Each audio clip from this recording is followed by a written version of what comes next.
Hello viewers, আসসালামু আলাইকুম। আজকের এই ভিডিওর মাধ্যমে আমি দেখাবো কিভাবে একটি 1xBet অ্যাকাউন্ট খুলতে হয় এবং 2025 এর সম্পূর্ণ নতুন নিয়মে অ্যাকাউন্টটি ফুল ভেরিফাই করতে হয়। তো এই 1xBet অ্যাপ্লিকেশনটি যদি আপনাদের মোবাইল ফোন না থাকে তাহলে গুগল অথবা ক্রোম ব্রাউজার থেকে অ্যাপ্লিকেশনটি ডাউনলোড করে নেবেন। এরপর অ্যাপটি ডাউনলোড করা হয়ে গেলে অ্যাপটিকে ইনস্টল করবেন এবং অ্যাপটিতে আপনি প্রবেশ করবেন। এখানে আমি অ্যাপটিতে প্রবেশ করেছি, তো আমার প্রথম কাজ হচ্ছে এখানে একটি অ্যাকাউন্ট খুলতে হবে। এর জন্য উপরে ডান পাশে দেখতে পাচ্ছি রেজিস্ট্রেশন নামে একটি অপশন রয়েছে, ওইখানে একটি ক্লিক করে দিব। এরপর এরকম চারটি অপশন আপনি পেয়ে যাবেন রেজিস্ট্রেশন করার জন্য। এখানে উপরের এই ইনন ক্লিক অপশনে একটি ক্লিক করে দিতে হবে। ক্লিক করে দেওয়ার পর এরকম ইন্টারফেস আপনি দেখতে পারবেন। তো উপরে কান্ট্রি এবং কারেন্সি বাংলাদেশ, বাংলাদেশি টাকা এবং নিচের স্পোর্টস এগুলো সব এভাবেই থাকবে। আমাদের শুধু এখানে 4 নম্বরে একটি ভিআইপি প্রোমো কোড ইউজ করতে হবে।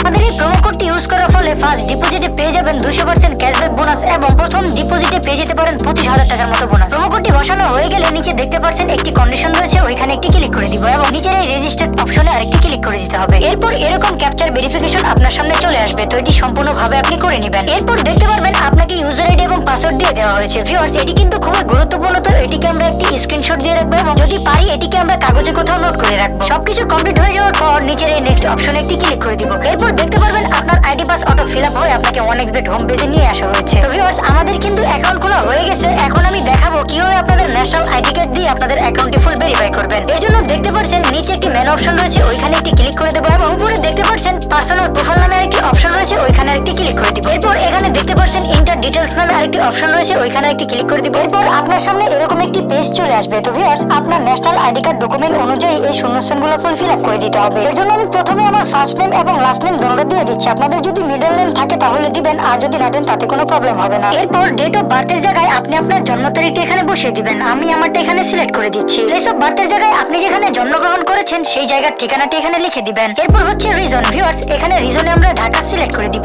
এরপর সিটিতে আমরা জেলা শহরের নামটি এখানে সিলেক্ট করে দিব। রেসিডেন্স অ্যাড্রেসে আমরা বর্তমানে যেখানে রয়েছি সেই জায়গার অ্যাড্রেসটি এখানে লিখে দিব। এরপর হচ্ছে ডকুমেন্ট টাইপ। ভিউয়ার্স, আমরা যেহেতু ন্যাশনাল আইডি কার্ড দিয়ে অ্যাকাউন্টটি ফুল ভেরিফাই করব, এর জন্য এনআইডি কার্ড সিলেক্ট করে দিব। এরপর সিরিজের জায়গাটি এখানে ফাঁকা রাখবো এবং ডকুমেন্ট নাম্বারে আপনার ন্যাশনাল আইডি কার্ডে যে নাম্বারগুলো রয়েছে সেই নাম্বারগুলো এখানে টাইপ করে দিব। আমি আমার ন্যাশনাল আইডি কার্ডের নাম্বারগুলো এখানে টাইপ করে দিচ্ছি। এরপর হচ্ছে ডেট অফ ইস্যু। ভিউয়ার্স, আপনার এনআইডি কার্ডটি যেদিন হাতে পেয়েছেন সেই দিনের ডেটটি এখানে সিলেক্ট করে দিবেন। আপনার ন্যাশনাল আইডি কার্ডের পিছনে সেই ডেটটি রয়েছে। এরপর হচ্ছে ইস্যুড বাই। তো এখানে আমরা ইস্যুড বাইতে লিখে দিব বিডি গভর্নমেন্ট, অর্থাৎ বাংলাদেশ সরকার। ভিউয়ার্স, আমাদের কিন্তু ফর্মটি ফুল ফিল আপ হয়ে গেছে। এখন এই পেজটি একবার ভালোভাবে চেক দিয়ে নিচের এই সেভ অপশনে একটি ক্লিক করে দিব। এরপর এরকম চেঞ্জমেন্ট সাকসেসফুলি লেখা এসে পড়লে ভাববেন আপনার অ্যাকাউন্টটি ফুল ভেরিফিকেশন হয়ে গেছে। এখন ওকেতে ক্লিক করে দিব। ভিউয়ার্স, এখন আমাদের অ্যাকাউন্টে একটি ফোন নাম্বার অ্যাড করব। এর জন্য ফোন নাম্বারের সাইডে যে লিংক অপশন রয়েছে ওইখানে একটি ক্লিক করে দিব। এখন এখানে আমার পার্সোনাল ফোন নাম্বারটি আমি টাইপ করে দিব। আর মনে রাখবেন আপনি যে ফোন নাম্বারটি এখানে ইউজ করবেন অবশ্যই অ্যাক্টিভ থাকতে হবে, কারণ ওই ফোন নাম্বারে একটি ওটিপি কোড যাবে। ফোন নাম্বার বসানো হয়ে গেলে নিচে দেখতে পাচ্ছেন নেক্সট অপশন রয়েছে, ওইখানে একটি ক্লিক করে দিবেন। এরপর দেখতে পারবেন আপনার সামনে এরকম রোবট ভেরিফিকেশন এসেছে। ভিউয়ার্স, এটি কিন্তু সম্পূর্ণভাবে আপনার করে নিতে হবে। এরপর নিচে একটু লক্ষ্য করে দেখুন সিন কোড নামে আরেকটি অপশন এসেছে, ওইখানে আরেকটি ক্লিক করে দিব। সিন কোডে ক্লিক করে দেওয়ার পর আপনার ওই ফোন নাম্বারে একটি ওটিপি কোড চলে যাবে। ভিউয়ার্স, ইতিমধ্যে কিন্তু আমার ফোন নাম্বারে একটি কোড এসে পড়েছে, সেই কোডটি এখানে টাইপ করে দিব। কোডটি বসানো হয়ে গেলে নিচে দেখতে পাচ্ছেন অ্যাক্টিভেট নামে একটি অপশন রয়েছে, ওইখানে একটি ক্লিক করে দিবেন। তো এখন আমি দেখাবো আপনারা কিভাবে অ্যাকাউন্টে টাকা ডিপোজিট করবেন। তো ডিপোজিট করার জন্য নিচে দেখতে পাচ্ছেন মেনু অপশন রয়েছে, ওইখানে একটি ক্লিক করে দিবেন। এরপর উপরে ডান পাশে দেখতে পাচ্ছেন ডিপোজিট নামে একটি অপশন রয়েছে, ওইখানে আরেকটি ক্লিক করে দিবেন। এরপর এরকম একটি পেজ আপনি দেখতে পারবেন। বাংলাদেশ থেকে টাকা ডিপোজিট করার জন্য নগদ, বিকাশ, সকেট এছাড়াও ব্যাংকিং সিস্টেম রয়েছে, যেখান থেকে খুব সহজে আপনি টাকা ডিপোজিট করতে পারবেন। তো আমি আজকে কিভাবে বিকাশে ডিপোজিট করতে হয় সেই প্রসেসটি আপনাদের দেখিয়ে দিব। এর জন্য বিকাশ লোগোতে একটি ক্লিক করে দিব। ভিউয়ার্স, আমরা কিন্তু এখানে সর্বোচ্চ একবারে 20,000 টাকা ডিপোজিট করতে পারবো এবং সর্বনিম্ন 300 টাকা। আর মনে রাখবেন আমাদের কিন্তু অবশ্যই ক্যাশ আউট করতে হবে, সেন্ড মানি করলে হবে না। উপরে দেখতে পাচ্ছেন একটি বিকাশ ওয়ালেট নাম্বার দেওয়া রয়েছে, সেই নাম্বারে আমরা টাকা লেনদেন করব।